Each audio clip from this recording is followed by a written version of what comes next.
Well, hello, everybody. Very glad to see everybody here. So today we're going to talk about blank or not blank. That is the question. And I'm sorry to say up front, I do not have a magic wand or magic fairy dust that will answer all of your questions or make you feel 100% secure that an area is blank or not. But I'm hoping that I can actually give you some pointers to what to look out for, both in your dog and yourself.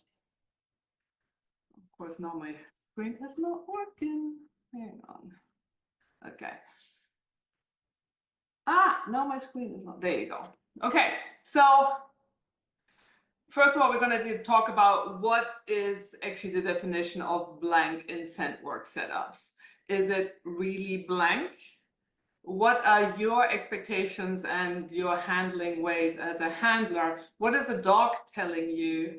And I'll also give you a bunch of video examples, and I will ask you whether you can tell the difference, and that will be when Dana will be opening the chat, and then you can put in what you think. And remember, this is a game, and don't feel afraid to put something in the chat that you feel might be wrong. This is all for our learning, and sometimes, kind of try your best, see whether you get the right answer, and if not, good learning.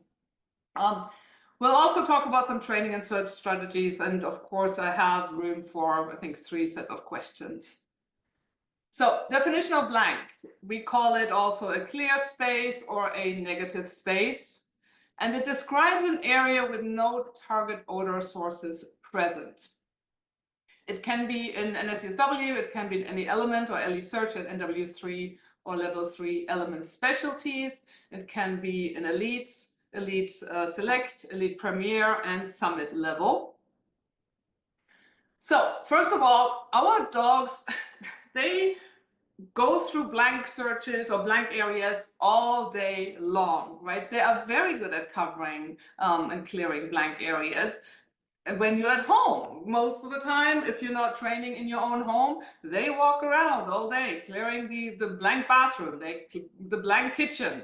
So the problem is that we only pay attention to it when we're suddenly in training or in competition, and that's when we worry about it the most. So my recommendation is actually just observe your dog in everyday life. Observe them on the walk, when they have changes of behavior, like a head snap, and there is no odor there. It's like, I wonder, what did the head snap come because there's a critter there, or maybe they smelled some pee. So really, really important to observe your dog when you're out and about, and even in the house. So handler expectations. When do we think that an area is blank, or an area could be blank? So sometimes we look at a search area and we look at the size, we look at the complexity, and already our mind goes like, oh, I bet that's blank because there's not a lot of stuff in there. We only have 2 minutes to cover it. I bet that's blank. Danger, danger. Time limit. Again, oh, the CO is only giving me 1.5 minutes in this search area, so I bet it's blank. Expectations of the CO and instructor, and I know there are some people that actually keep tabs on the COs of what they place and what they not place. So like I said beforehand, you really need to kind of keep an open mind and leave your expectations at home. Oftentimes, I am a CO, and then sometimes, maybe I've done 2 trials and I've had a blank search in each of them. Maybe the next trial I decide I'm not going to put a blank search in my trial because people are starting to expect it.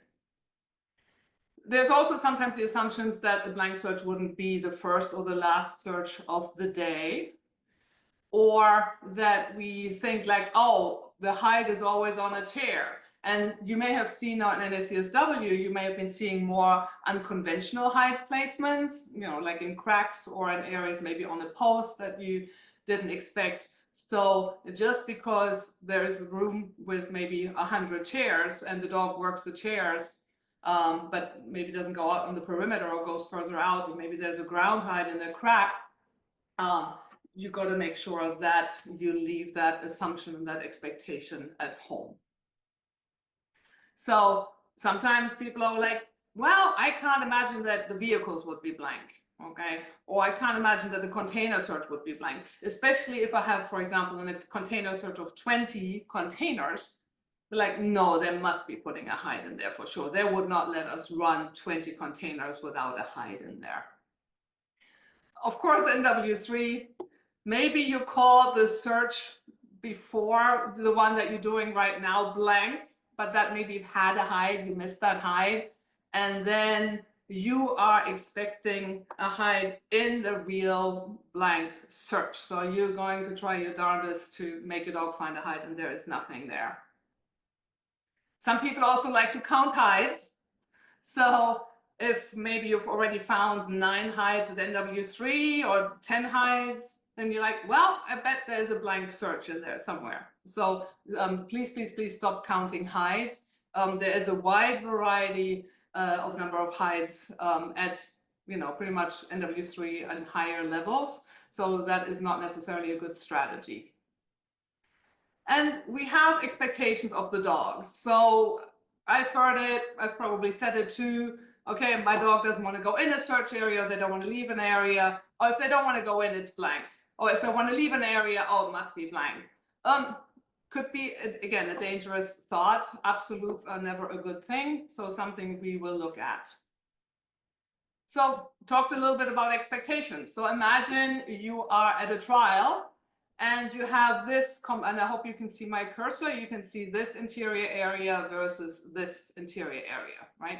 So you might be thinking like, oh, I'm sure the CO would put a hide there. Oh, there's a chair right here. I bet there is a hide right there. And then you look at this one, it's like, well, this is pretty blank. There's not much there. Oh, I bet this area is blank.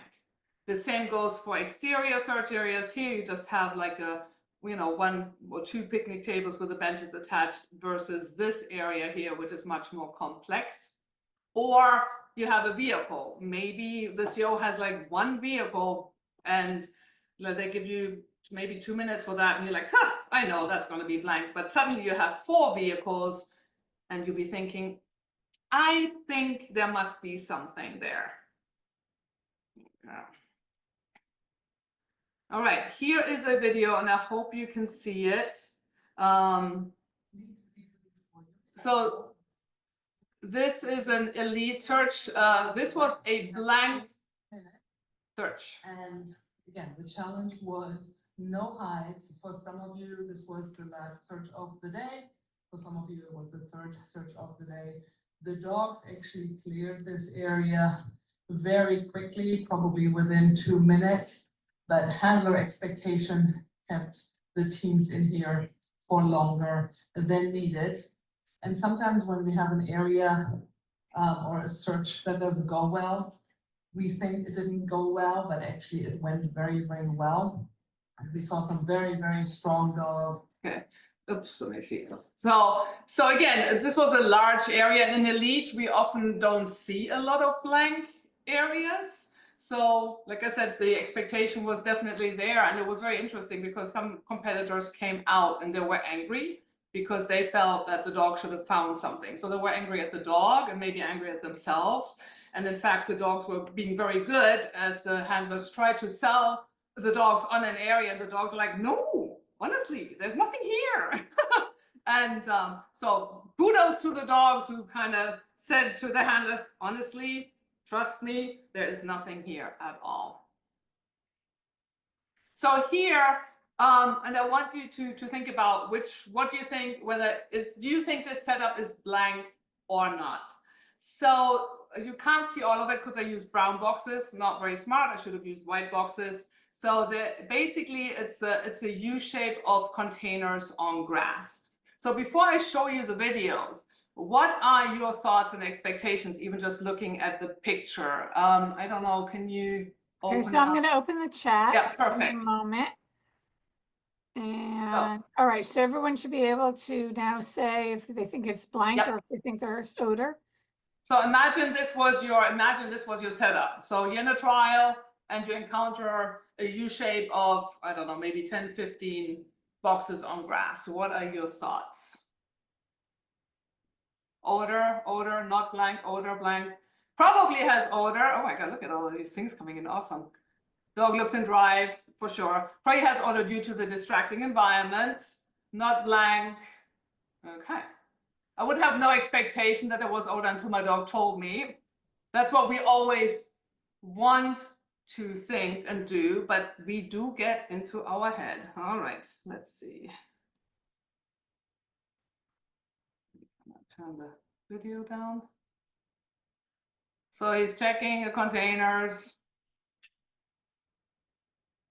So in this, because this was an exercise that I set up, I said like, okay, I'm gonna make my dog go back again, right? Because that's often what we do in a trial.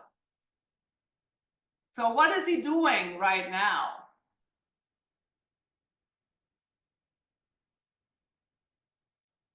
So the dog definitely looked eager.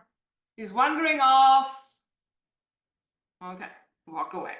All right, I'll show you another dog doing exactly the same setup. Oh, let me kind of turn the thing all the way down. So working this pretty much the same as the previous dog. Okay, I'm going to have her rerun this. She decided to go this way. Oh, sniffing the box, sniffing the box, sniffing the box, getting a little bit more intense, doing a little freeze, looking at mom. Pawing the box, looking at mom. So what do you think? Odor or not? No. So this was indeed a blank search, but you can see how on the first box, well, in the first kind of go through, the dogs were both that look pretty much the same. They checked every box, said like nothing. But sometimes the danger is when we take our dogs back, and oftentimes we do that when they're known hides and we know they missed something, we take them back, and I'll talk about that a little bit later. The dogs will give you different responses when you take them back, right? So you could see the first dog, he didn't even care about the boxes anymore. He was wandering away from the boxes, he was sniffing the grass. But then you have a dog like Journey, who's like, well, I'm going back to the boxes. Maybe there's something there. I don't know what my mom wants. Maybe I'm going to give her some look backs. I'm going to look some pawing. Maybe I'm offering a freeze. And it's obviously much harder in that kind of situation to kind of decide, is it blank or not, and maybe get a false alert. So yes, some dogs, like she was really trying to find something for sure. Yeah. And you have to know your dog, and I'll talk about that. So what kind of behaviors do you see in a dog when it's a blank area? So initially, and like you saw it in the first two videos, they were focused initially, and then they got unfocused and distracted, and they stopped searching. Definitely the case in the first dog. You see oftentimes repetitive, unproductive movement through the search area. So there's really no changes of behavior, you know, as pertain to odor recognition, and they just move around and it gets a little bit erratic. Some dogs start detailing areas and they start sniffing objects more intensely, and we've all seen that. So we've done like a sweep of the room and we're like, oh, I think it's blank, and then the dog starts maybe sniffing a cabinet, sniffing a chair, and you're like, oh, there must be odor there. I'm just gonna stay here a little bit longer because I think they're on odor now. And then sometimes a false alert happens. But again, that's a really good sign oftentimes too that the area might be blank. Some dogs get more frantic, or some dogs, they just slow down. They're like, oh, I don't know what we're doing here.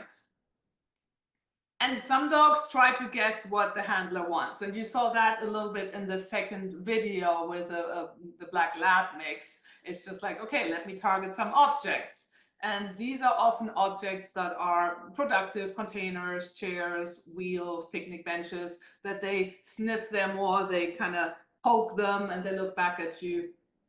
Or alternatively, they also offer like some final response behaviors, right? The pawing, the look back, the sit. Again, those were kind of behaviors that you could see in the video with the black dog as well. And that makes it so much harder, because then we start second guessing ourselves as handlers more and more. So what else? Sometimes the dog may stop and scratch, but also you might see that also sometimes when the dog is working a difficult scent problem, and sometimes they just they just sit down or they walk away and they come back and they scratch a little bit. It's just like us scratching our head, and then they go right back to work. So, but that's often something that I've seen as well. They're like, I don't know what mom wants me to do. I mean, there's nothing here. Some dogs, especially in exteriors, they may eliminate, because if there's no odor there and you're on a big grassy area and there's bushes and trees, they might actually be thinking, well, oh, we're on the potty walk, let's go potty. And if maybe another dog has pottied there beforehand, it could get them to eliminate. And some people have talked about changing equipment on the dogs. Having a routine of when changing the equipment when you're searching or not is certainly an option. I think it's a ritual for the handler as much as it is for the dog.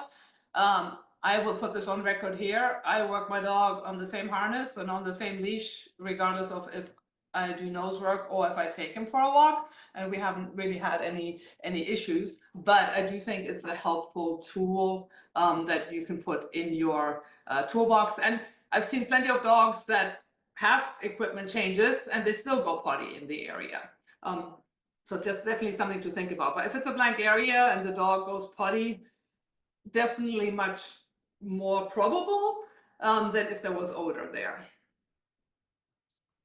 Frustration behaviors, right? The dog starts to bark at you, or they start pawing at things, or they start whining. They're like, Mom, why are you keeping me here? What do you want from me? Why are we still in here? Can we go somewhere else?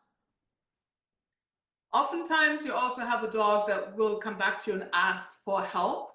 Sometimes, again, it's the, what do you want me to do next? Or can you please take me to a different area because I'm not coming up to anything here? Some people call this also like, my dog is telling me when they're done behavior. I am not a big fan of that. So, because we're putting a lot of responsibility on the dog to make that decision, and sometimes maybe there were more hides out there, but the dog just didn't have access to the odor or something like that, or didn't get far enough out, or whatever happened. So I would be very, very cautious if you wanted to train your dog to tell you when they're done. But this can happen in a blank search, that the dog says like, hey, I've covered everything, I've found all I could find, and I'm coming back to you, and now please let's leave. When you have a social dog, sometimes a dog says like, I'm gonna go visit people now and be friendly, and hey, can somebody scratch my back because there's nothing else to do here. There are oftentimes dogs too who you walk into a search area and they want to say hi to the judge and timer potentially, and oftentimes they will go to work pretty quickly if there's odor there. And maybe even these dogs, when they come into the room, even though they're social, they don't have any interest in the people at all. But then when there's nothing else to be found, regardless of if it's blank or they found all the hides, then that's when they go visiting. The dog wants to leave an area or expand the search area. Oftentimes that can be a sign, but especially with the dog wanting to leave, again, you have to really look at the whole picture and not rush out of the room just because the dog wants to leave an area. Sometimes the dog has no interest entering area. Again, you have to be mindful. Maybe it's an area, but the hide is very contained in the far corner of the room, and the dog is not catching any odor at the entrance door. So I would not stand at the start line. My dog doesn't want to go in. I would not just say like, oh, I'm finished, because I don't think there's odor there. So you have to be very mindful. And dogs are also sometimes afraid to go into an area. Say there's a shiny floor, it's a bathroom, it's small, the dog doesn't want to get trapped. So there may be other reasons why a dog doesn't want to go into an area apart from it being blank.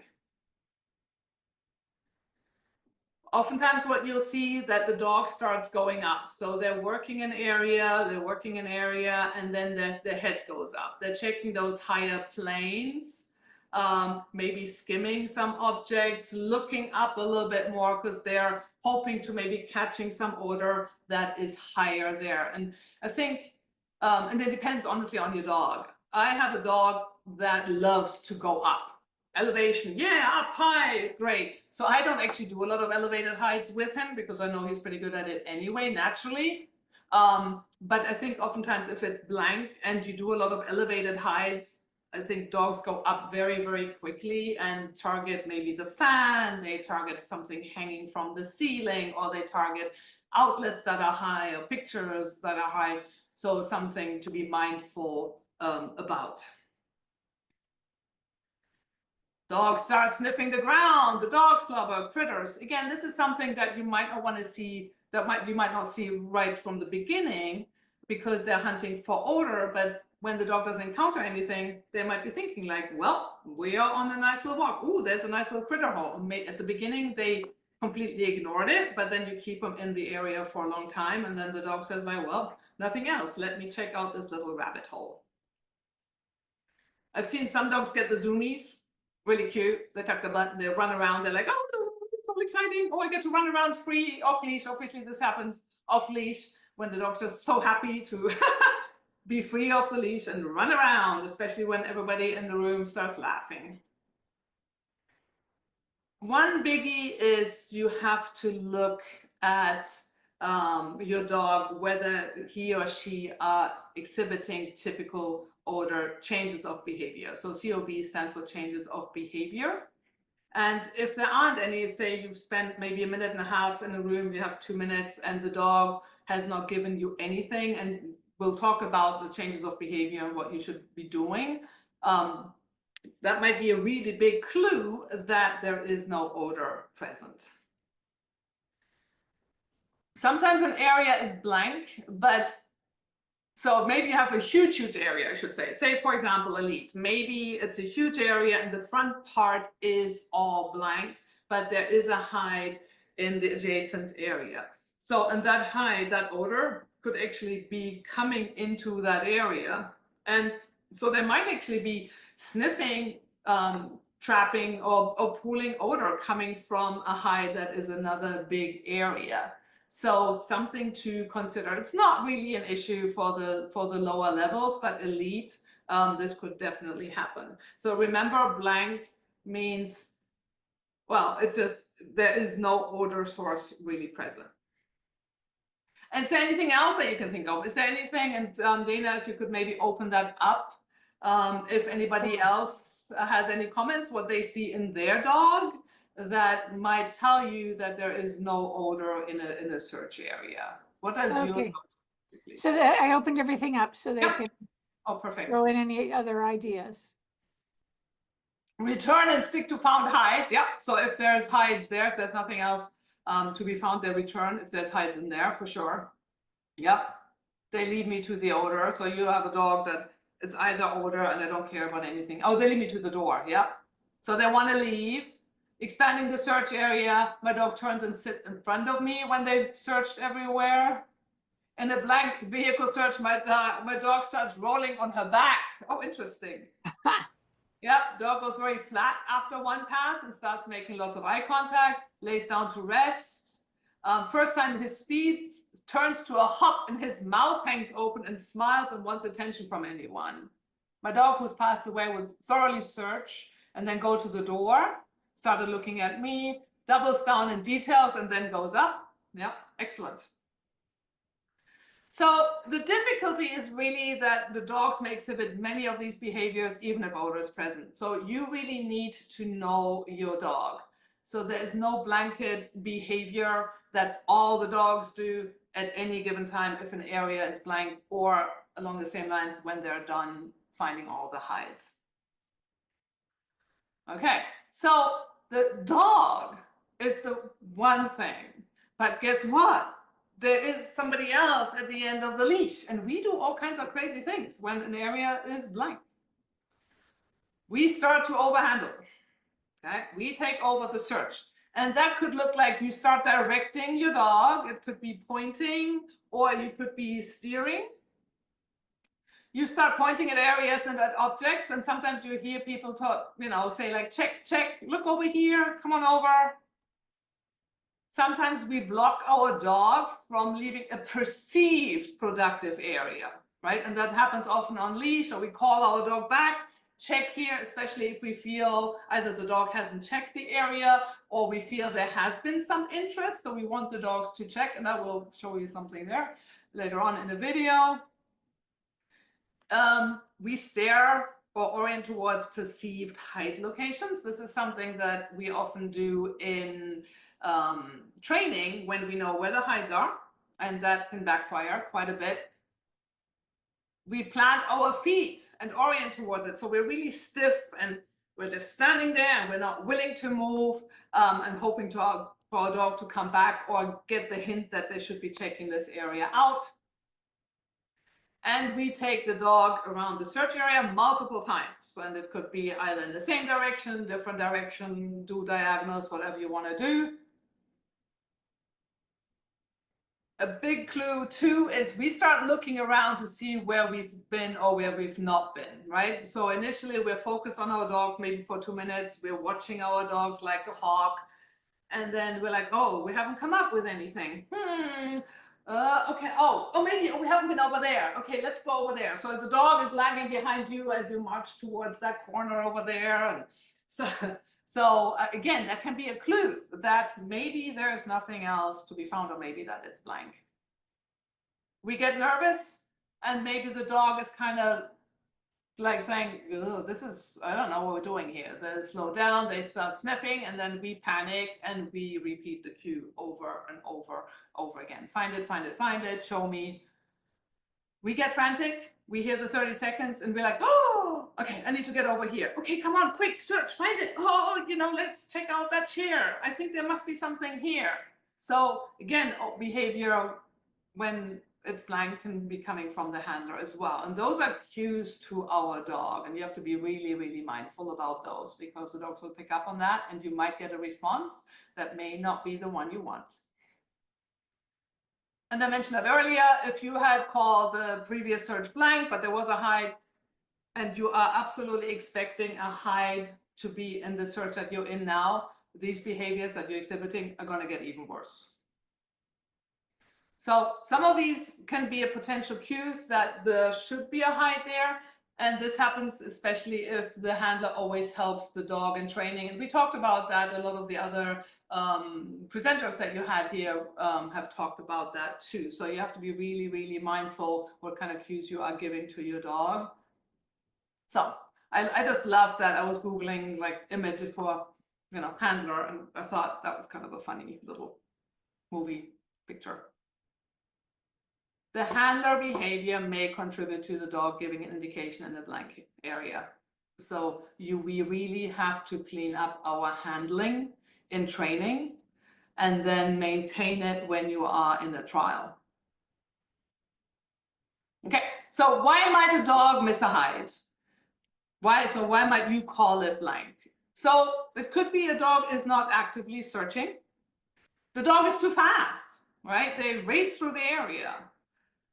And sometimes the handler is too fast and rushes. And I've often seen this in containers, especially when you have like a straight line.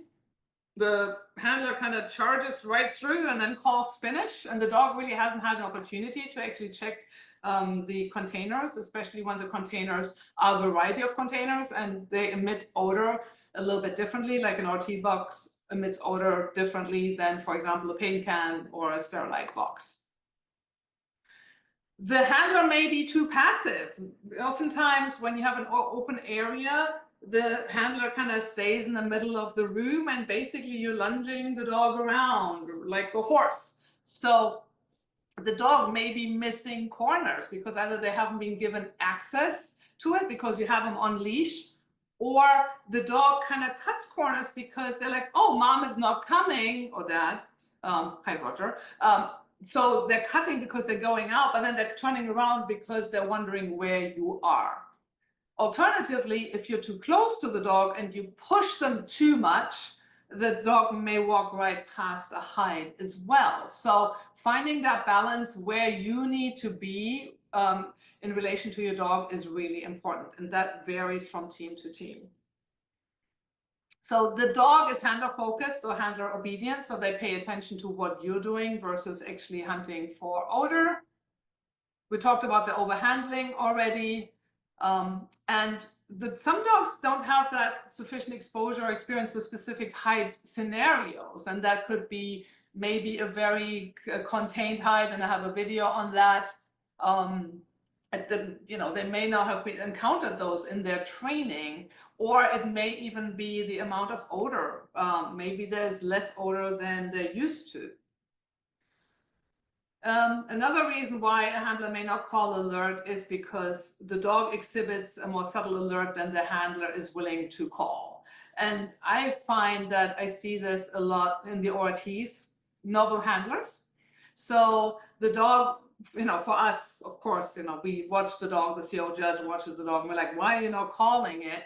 But often novel handlers, when they don't see that really strong response that they're used to in training, they don't get it under stress from their dog, and so they don't call it. So again, sometimes you don't get the same response.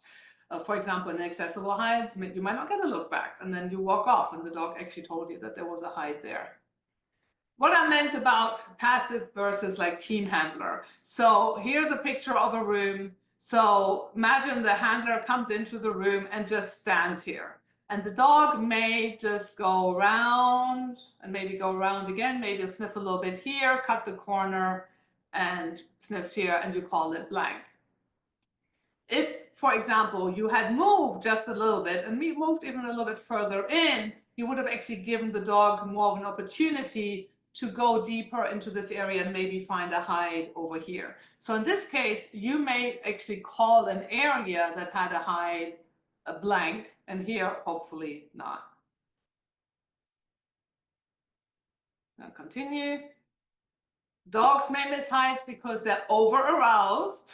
And I think a lot of us people here have a very aroused dogs. It takes them a little bit of time to settle and actually start hunting. Or they are, sensitive in the environment or fearful, and they just can't function in that kind of environment. Maybe there was a gunshot and the dog's like, sorry, I can't work. There might be over here, but nope. So I talked about that. Handler already called the previous search blank. The team is not covering the search area. And I'm not going to go into this. There's different ways to do it and not to do it, for sure. But you saw the picture that I drew. That would be, not being an area not being covered. The odor may be too contained and there's little odor available. So maybe a dog needs to slow down a little bit and detail more, not just blast past like an inaccessible height, for example. Climate conditions, and we COs have probably all encountered it at some point, where we put a hide out, we run the dog in white, perfect, the dog nails it. And so we started, and the first 10 dogs find it beautifully, and then the weather changes, and suddenly there is no odor available anymore for whatever reason. Very sad for us COs and obviously for the teams. That's not what we planned, but that can absolutely happen. It may be that the odor blows out of the search area boundary. So this is why we often, tell people if a dog wants to go out of the boundary somewhat, they may need to encounter that hide. So the boundaries are basically just there for you to tell you, don't call alert outside of the boundaries. But some dogs may actually need to get out there to find a hide, especially if there's a hide on the perimeter, say, for example, an exterior, and there's a bench close to the perimeter, they may actually have to go on the outside to get to the back of the bench. It's very interesting because there was an NW3 trial recently which had a lot of grass in the area, and you will see actually a video, not of that search, but somebody else's search.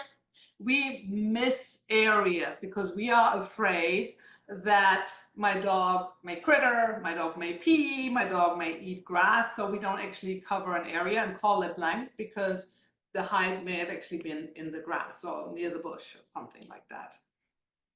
And trust me, it happens. Sometimes, we make a mistake. Our dog makes a mistake. And even professional working dogs don't always find everything. All the videos you see of handlers running their dogs, finding every hide, yep. But guess what? They may also not be finding all the hides all the time. What you see on social media is not actually what happens all the time. So be kind to yourself, be kind to your dog. Okay, so here's a little video of a virtual walkthrough debrief, and it was inaccessible hide. It was very, very contained. NW3 interior #1 debrief. Start line, second door. turn that up. I hope you can hear it.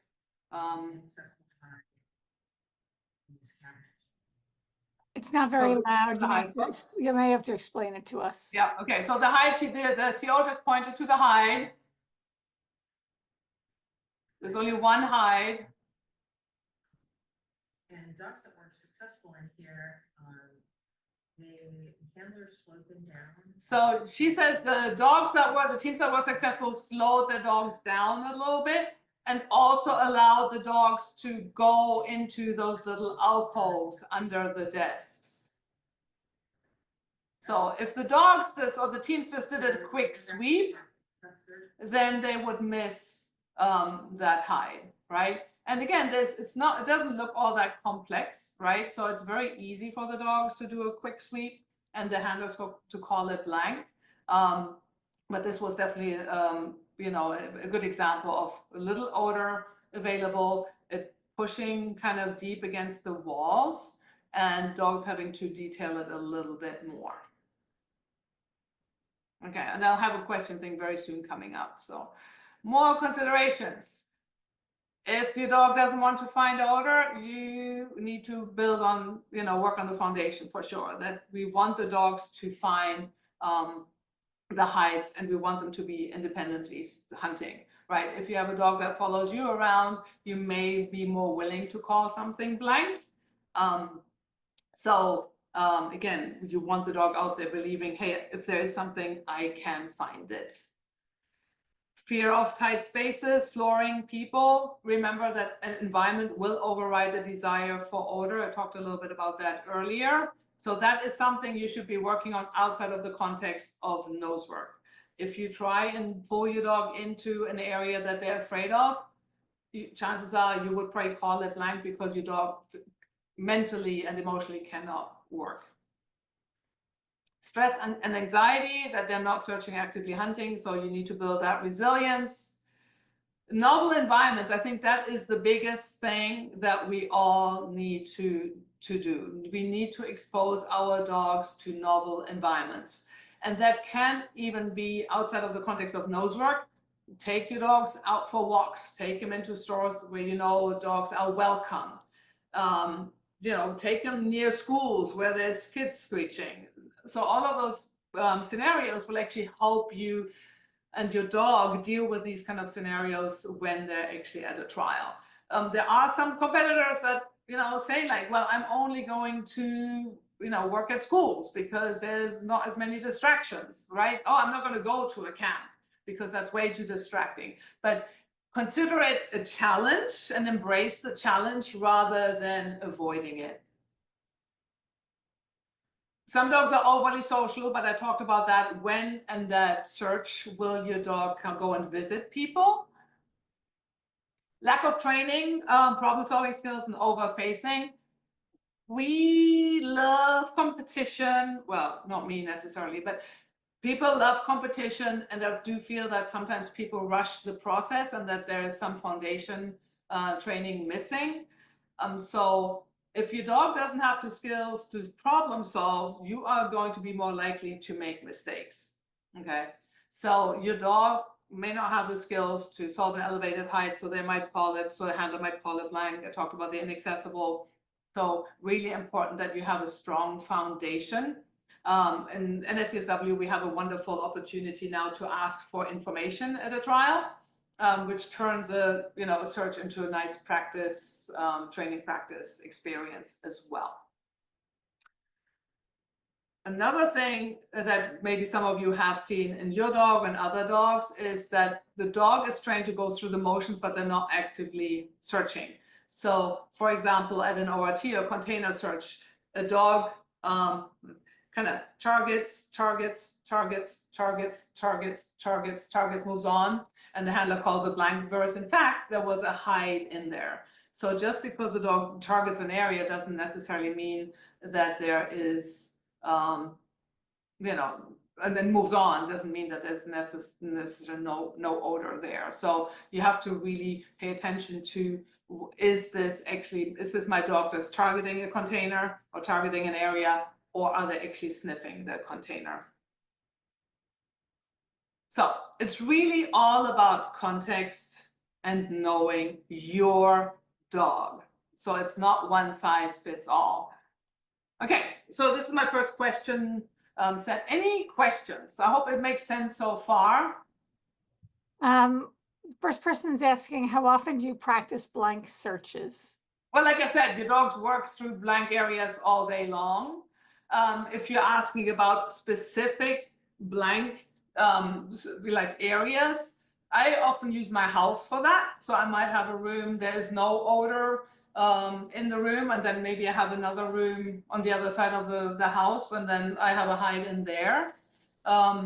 It depends a lot on your dog and what your dog can handle as well, because it's not just about it's also about the complexity, and it's about the size. It's also, you know, about the fatigue, the dog's expectation, etc. as well. So I have a very motivated dog, and you saw, if some of you watched the Laura Scarione talk on changes of behavior, where she actually showed Snap, and he had to do, I think, was it 6 blank rooms in a row, and then get into the room that had 2 hides. He can handle that kind of scenario, right? But for beginner dogs, I may just have 1 room and then bring him into another room.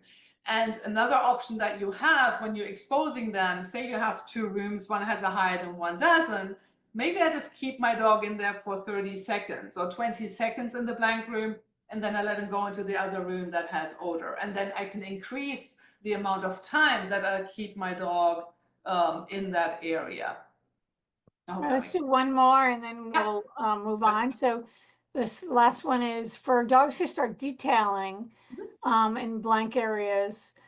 Do you have any thoughts about what the clues might be to help determine that the dog's just working harder versus they're getting to odor? Absolutely. So video is your friend, and I'll talk about that in a little while.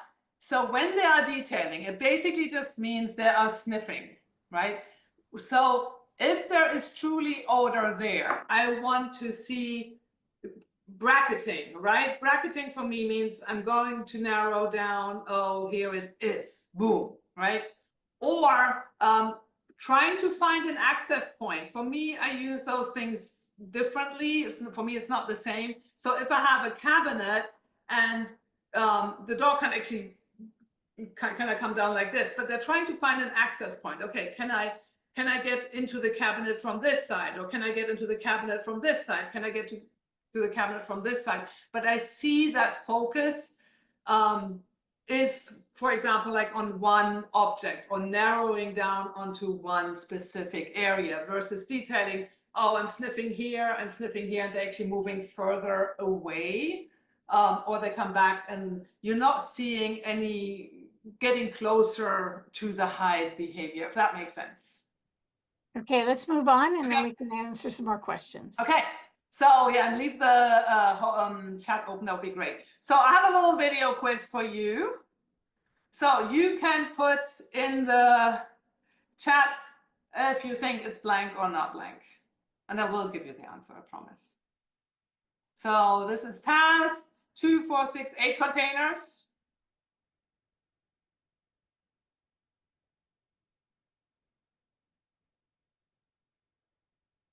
Okay, blank or not blank, and why? Blank, blank, not blank. Okay, why do you think not blank? Okay, blank, blank. So never stopped. Okay, blank, handler was pretty fast for sure. Not blank, dog too fast, right? No, just because I'm asking you, you're asking yourself, okay, what's the answer that Soka is looking for? Again, it's all about knowing your dog. Inspect it quickly. So this search was blank. This is a pretty experienced handler dog team. They've been exposed to a lot of containers. And she did actually check each and every box. You even saw her do like a little head swipe at each box. There was a little bit of hesitation at that last box, right? Because oftentimes it's like, hey, where do we go from here? There's nothing here. And with containers, I'm a big fan of swapping containers with other people and other instructors. And at trials, oftentimes hosts want to get rid of their old boxes that they used in the trial. My recommendation is go and get some of those containers because they have other people's dog slobber on them. You know, some may have odor, some not. They might have paw prints on them from certain dogs. And because the dogs get really comfortable, I feel, in classes because they always encounter the same dogs, that you may sometimes get a response on a container that is actually blank because they're smelling another dog's slobber. Very nice. Okay, that was a nice little warm up. Okay. All right. What about this one? Let me kind of turn that down. And you can kind of start whenever you feel you know the answer. Not blank odor, not blank, not blank. Okay, why? So if people say not blank or blank, what makes you think it's not blank? Odor, dog keeps searching. Changes of behavior. What kind of changes of behavior are you seeing? Not blank, slowing down, bracketing, head turn to box. Okay, and you got your answer right there. So, oops, this was a, no, he's much better on containers now. So yeah, this was actually my Anis ORT. So yes, so there was a hide indeed. And I'm not going to replay it again, but there was the door at the far end, and that was the exit door. So people had been going in and out of that door. So there was a lot of pooling and trapping odor in that area. So that he had to really work out. And yeah, I don't think it was kind of, it's a rubber matting, it's not carpet. So he said like the little loop that he made suggested odor. Okay, very nice. So, okay, so we have an interior, two different dogs. So I'm gonna see if I can stop it at 50. So this is Quinn. This was an NW3 search.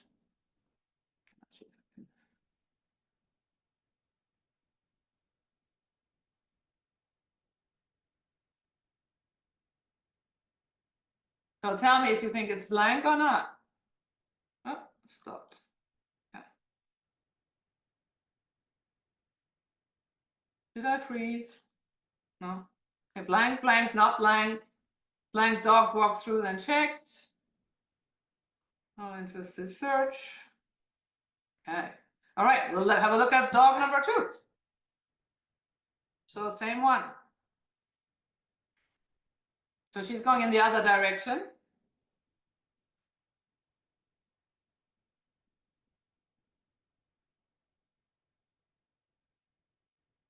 So do you think, is it still blank or not? It's a pretty big area, right? I mean, it's pretty complex. There's all these cubbies, all these tables and chairs. Now she's going visiting. Blank, some detailing, but not narrowing anything down. And it's a big area that the dog had to work and cover, right? She's a little bit of a faster dog. Now we're seeing the detailing. We're getting a wag. Sometimes a tail wag, the dog is in odor, sometimes not. My dog wags his hide whether he's hunting a mouse or whether he's hunting odor. So not always something that you can go by. Definitely becoming more detailed. Yep. Excellent. Yep. So this room was indeed blank. Very nice. But you could see the detailing that could really get to you for sure. But you see, like somebody was asking, how can you tell? You can see hopefully how May was detailing loads of different places, but she didn't come up with anything, if that makes sense. Okay. Okay, let me turn that down.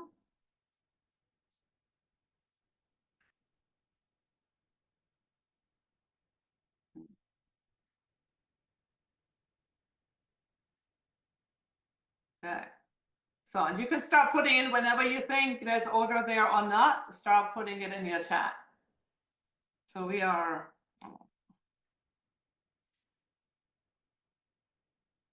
not blank odor, not blank, maybe odor, there's speed. Odor seems to catch something. So it says beginning to wag is really detailing this. Moved off. I turned him around. So it's like, okay. Now I'm keeping him in the area. And he's like, okay, I don't know what you want, but let me check this out. It's like, no, I really don't want you to leave because I really want you to learn on these boxes. He says, really? Blank check it thoroughly by moving along at a continual pace. So I let him, we work a little bit more. There you go. So it was actually that container, the sack of containers was actually blank, and I got a false alert on it. So this was an element specialty and level 3. So I could continue after 1 no.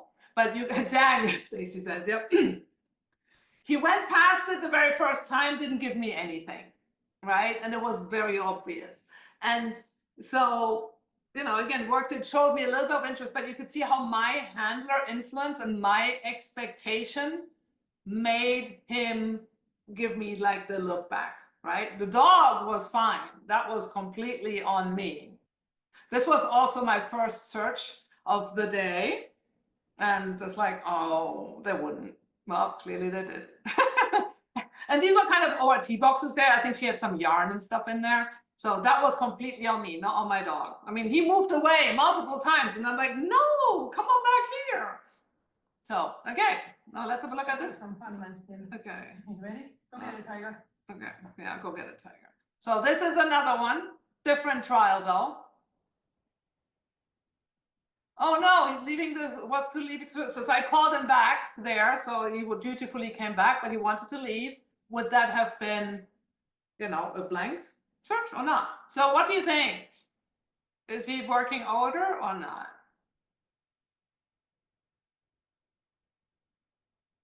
What do you think? No blank. Nice. So yeah, order. So the hide was actually under that table. So, dog wanted to leave. If I kind of said like, oh, he wants to leave, so it must be blank, and I could have called it, I would have missed that hide. So this was an inaccessible hide under those tables. So you could see how he worked the perimeter too. Actually, this is one that I would love to revisit. When you have a hide in the middle of a room or something, of an area, remember it kind of travels out, it hits the walls, it hits the corners. So see how he works the perimeter? Now he's gotten an inkling. He kind of cut into the tables and then said like, oh, see his head going up? Oh, is there something falling on these tables?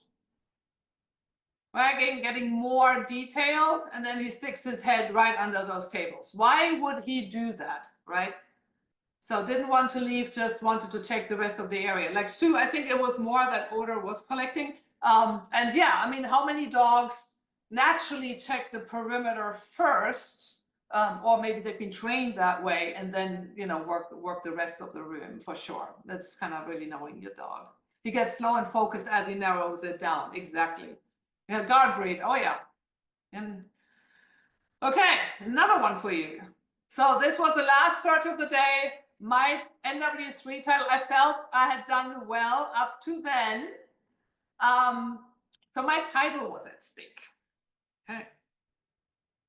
And I was tired. I mean, NW3, 6 searches, boy, that mental fatigue really kicks in for a handler. And I'm also a CO, and I'm seeing this as like, ooh, look at those open, those cabinet things. There could be an inaccessible hide here, right? And I'm doing exactly, I kind of lunging him around, but I'm getting a little bit closer to him. So I get a look, open mouth, he's moving, so his tail is wagging because he likes the sport, right? So I look at her and boy, what do you think?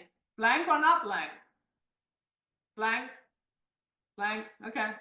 So what about this going up right at the end? Why unleash in a small space? I think I can't remember if it was supposed to be an unleash search only because the door stayed somewhat open or not. I don't know. Or maybe I just wasn't thinking straight. So this was blank, but you could see how he then at the end started going up. He was also tired. And I tell you, I left this room just when I called alert and she said, thank you. And then I see him going up here and I'm like, oh, dang, I just left an elevated hide. Well, I didn't, it was blank. So, okay, another one. All right, this is Miller, NW3,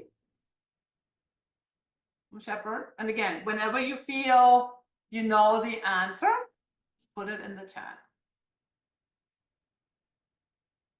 So you can see this area is a little bit bigger here. So it has all this lovely grassy area. I think she did a nice job working in there, but she got out of that area pretty quick, right? That's that fear of us, like, what if he pees, or what if he gets distracted? And there's more objects on the patio. So our inclination is, of course, to check the area. Blank, Diana says blank, blank, blank. Okay. So it's definitely slowing down. He's not really narrowing anything down. Checking stuff, going in a little bit deeper. You can see the handler kind of starting to guide a little bit more. Now again, she's taking over there a little bit. She's like, well, let's come back out here. Okay, let's check these objects. All right, we handlers get very object oriented too, not just our dogs. And I want to see if I can stop it right there. And he stopped searching, he's looking at her, and at some point she calls it blank. But did she cover the area? What if there had been a hide over here? So this was blank, so she was, you know, she was lucky. But what if there had been more of an unconventional hide in this area? She never really came all the way over here. So if the wind, say, you know, was coming through here and then whipped over here, she could have easily missed that hide. So the dog certainly considered this area blank, because even if there had been a hide, odor would have been moving this way. But again, something to think about when you're handling, for sure. Okay, not covered. What about the back of the green building? Right, exactly. So dog wasn't interested, but this is why we could call something blank even if there was a hide there. Okay. So, oh yeah, this is a fun one. Again, you need to know your dog, I tell you.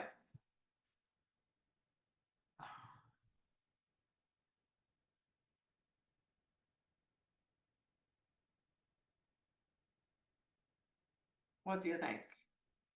So this is only the first vehicle that they're looking at, and you know, clearly I probably wouldn't call anything yet.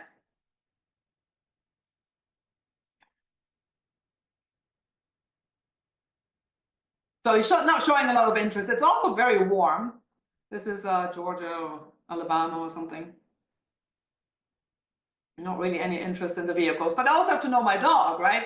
If I haven't worked vehicles with my dog doesn't realize that they are potentially productive areas, that would be something I would have to work on. So he's checking, he thinks you kind of had to reprompt him a little bit. He's like, can we go somewhere else? It's like, okay, whatever. Oh, it's a hitch. Oh no, it's a corner. Like, looked, moved on. What do you think? Wind looks like we're blowing, blank, blank. Looking at mom. Again, he had shown interest in the back area, so she took him back there. Like, I'm not sure. Go and check one more time, right? So this is when we get into this little bit of overhandling. Like, okay, I checked the tire. It's like, what about if I do a little freeze here? No, there's really nothing here. Another look back at mom. And then I think she called it.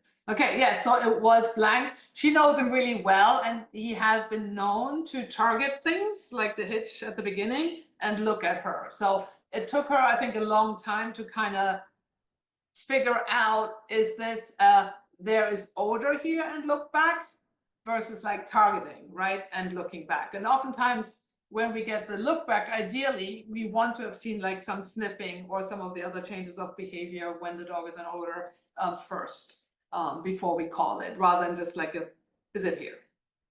Okay, all right. So another one, it's a video of 2 videos. So, and the setup, I love this because it's like Amy Hero calls them compare and contrast. Where it's basically the same scenario, and then you can kind of see what does it look like when there's odor there versus not. Okay, and you can tell me which one you think had odor and which one didn't. And I think you might actually see it at the end of the video. Odor or not?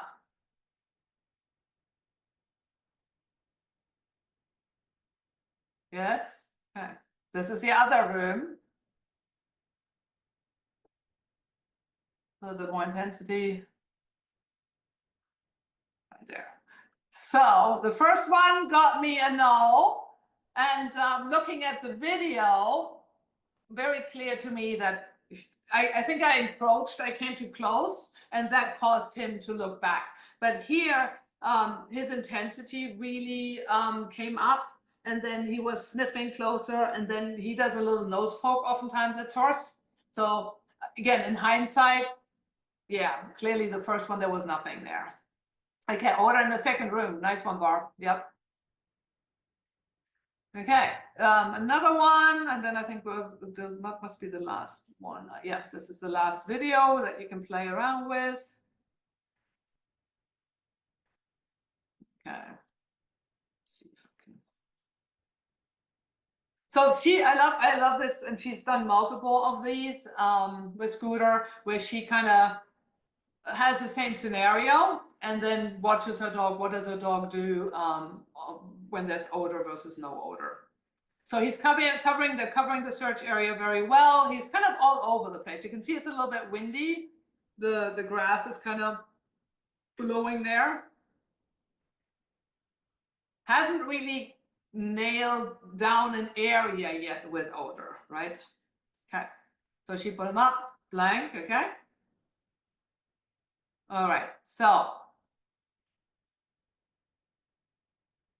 that's when she walks him away. Okay, let's see. So there was, again, no changes, odor changes of behavior. Let's see. Okay, so she calls it a recovery search. And so this is something that you can do with the, the novel dogs. So now there is actually a hideout. So now look how quickly he starts narrowing down the area. Already a very sharp 90-degree turn. So again, lots of odor pooling and trapping for sure. This is why he has to work a little bit harder. It's really hitting that cement block right there. But look at that intensity, right? He's not running back and forth all over the place. He had to move around. The hide was right there. Happy, happy, happy. He had to move around to really figure out where is that source actually coming from. But he never left this area once he had determined there is odor there. Okay, high enthusiasm for sure. Nice. So how do we get there? How much time do we have? Ooh, 105. Okay. Take a breath. Blank searches are fun. Honestly, they're actually really cool. Video your runs, training and trialing, and review them. Okay, you can video them, but if you never look at them, it's not helpful. If you don't know what you are seeing, ask a friend, ask your instructor. And there's a lot of nosework instructors that offer even Zoom online reviews that can help you to kind of start learning the difference. Study your dog and learn what your dog's changes of behavior are and so when they're both on odor and not on odor, okay? It's called an ethogram. It's kind of like a list of behaviors. Write them down. Determine the amount of time when your dog usually finds a hide or shows odor changes of behavior in the search area. Like you could see in the last video, how quickly he nailed down, he kind of zoomed in on an area and then found the hide versus not making a decision anywhere in that first area. Compare and contrast, again, that's in a term by Amy Hero, like the last video just we saw. And run known searches so you can observe your dog, or blind with help. Okay, so you can really observe your dog. Okay, how do we get there? Narrate yourself, which I find really helpful because then I know my students are actually internalizing what they're seeing. Or, you can also have your instructor narrate what your dog is doing. Exposure and training in all different environments, weather, all elements, on leash, off leash, problem solving skills, unconventional hide locations, all of those. You can start on primary, and once your dog understands the game, right? Start with short exposure, but don't overdo it. Study your behavior. What are you doing to influence your dog? And sometimes we do need to influence our dog. You know, we are part of the team. You know, they need us there for various things, not just to deliver the reward. Okay? Watch other teams, volunteer at trials. Volunteering at trials, if you get opportunity to watch other teams, boy, you learn a lot, things to do and not to do. Watch the NACSW debrief videos. They are amazing. You can learn a lot. What were the challenges in the searches? You know, what did the judge or the CO see? What was happening? And have a strategy, right? Don't just go willy-nilly into an area and like, oh, we'll see what happens. Ethogram, like list of behaviors, and you'll all get the downloaded version, so you can kind of take a screenshot or you can get the download and watch it again. So 1,000-Hour Eyes, Mackenzie's 8 scent work indicators is great. And Sue Sternberg has also gotten a couple of really great videos on Tosa dogs with a catalog of the sniffing behaviors and potty behaviors. Really, really helpful. Okay, so this was a fun little exercise a friend of mine and also a nosework instructor did with me. I'm not going to go back into it much. So she just put, this was a blank search, and she just had them under like chairs and kiddie chairs and stuff like that, just for something fun and something different.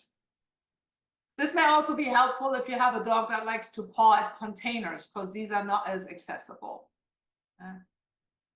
And he's like, yeah, whatever, let's go somewhere else. I think he enjoyed the setup. He's like, oh, this is cool. And then he's like, now we're out of here. All right. Trial strategy. Trust your training. A lot of us are very comfortable in training. We're like, yeah, I know what I'm seeing. And I know I'm a good leash handler. And then we go into a trial and we're like, we doubt ourselves. We doubt our dogs. Not good. You need to trust your training. And I think that was also an Amy Hero thing, where we always talk about trust our dogs. I think our dog has to trust us as handlers as well. But I think trust your training, that, hey, you know what, we are prepared. We know I know what my dog looks like on blank areas versus when there's odor there.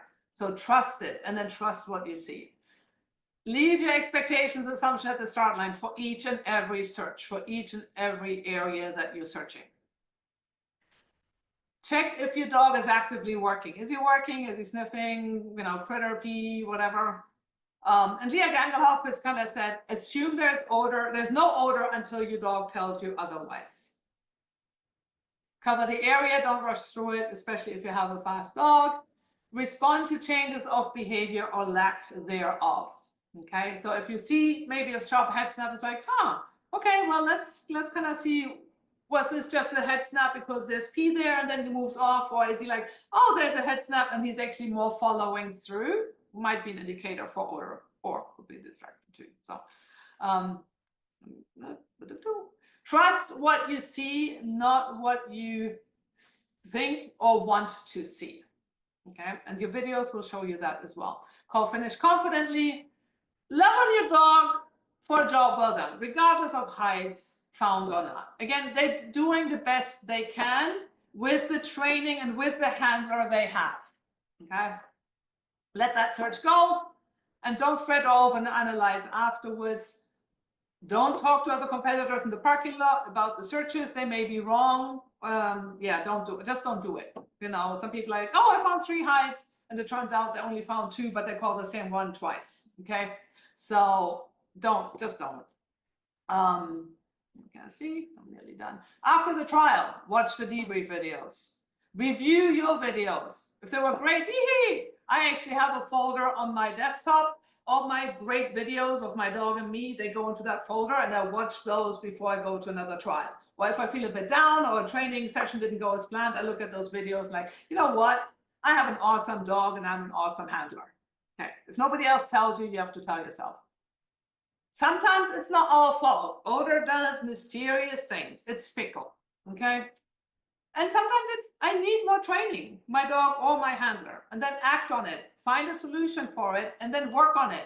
Don't put a Band-Aid on it, or don't ignore it hoping it will go away.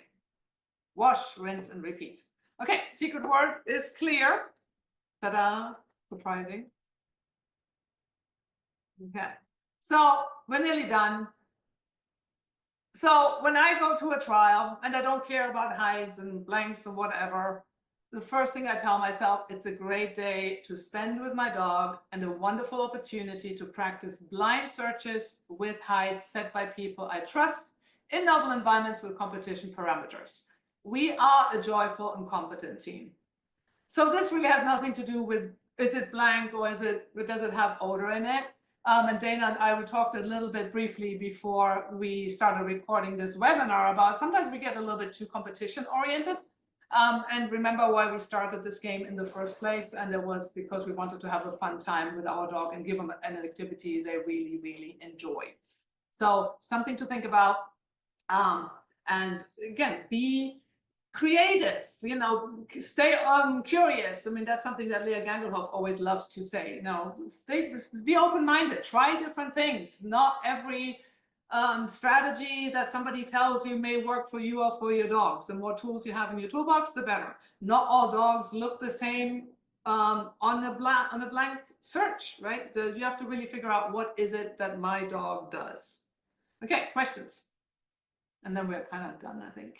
All right, so first one is, I sometimes video searches. I set and intentionally keep my dog in way too long after we found the last hide to get a better idea of what my dog will do. Okay. Is there any harm in that? You have to look at your dog. So if you always do it, I think it can result in some demotivation in the dog. But it depends on your dog, right? So sometimes I let my dog search a little bit longer, and sometimes I let my dog end on a hide. Sometimes I might let my dog search maybe for another 10 seconds after finding the last hide. Sometimes I might make him search for another minute or so. So it really depends on where your dog is in their training, in my opinion, and also who is your dog. But I wouldn't do it after each and every training scenario. Even in NW3 or Elite, sometimes you have a known, or Summit, you have a known number of hides. So you will end on a hide usually, right? If you find them all. So again, play around with it. Do you have any tips for the last search of the day? You talked about being tired and having a harder time reading your dog. Yeah. It was building resilience for sure, and your dog as well. Make sure you stay hydrated. I find I don't drink enough. I mean, I drink enough, but I don't drink enough water and stuff like that. So stay hydrated during the day. Make sure you eat something. If you're the kind of person that gets drained by other people talking in the parking lot or chatting with your friends, you may want to stay in your car a little bit more.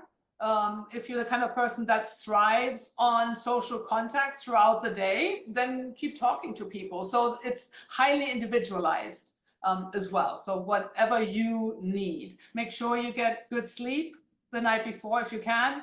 I know some dogs don't travel well, but I know some handlers don't travel well either. So I actually I decided I'm just going to enter a local trial so I can sleep in my own bed and drive to a trial in the morning. And I'm not going to do overnights anymore because I do not sleep well in hotel rooms anymore, getting older. So that's my decision. That kind of hampers my ability to enter trials.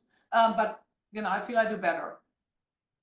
All right. And are there a set number of behaviors that you note before calling a room blank? Again, it's very dog specific. So with Snap, I find he starts detailing more and he starts going up. So those would be the ones that I would be looking for. And I think those are probably, like, especially like the detailing, it's probably a big one for most dogs. But again, it really depends on your dog. Mm-hmm. All right, I think that's it for now. If there are more questions, can they check in with you on Facebook and possibly do that? And I wonder if people had any short videos of their dogs doing a blank. If they could put them up on the Facebook page, would be great for us to see. Oh, that would be awesome. And again, thanks to all of the people who kind of were willing to provide videos of themselves and their dogs. And Thanks to Jill Marie O'Brien, Amy Hero, and Ron Gaughan, who are the founders of Canine No Talk and NACSW, and of course Dana and Dogs of Course for bringing the activity in the dog sport to so many humans and their dogs, and for all the educational opportunities. Really, really grateful. And thanks, Dana, for inviting me. This is a lot of fun. Oh, look at all the hearts and claps. Thank you.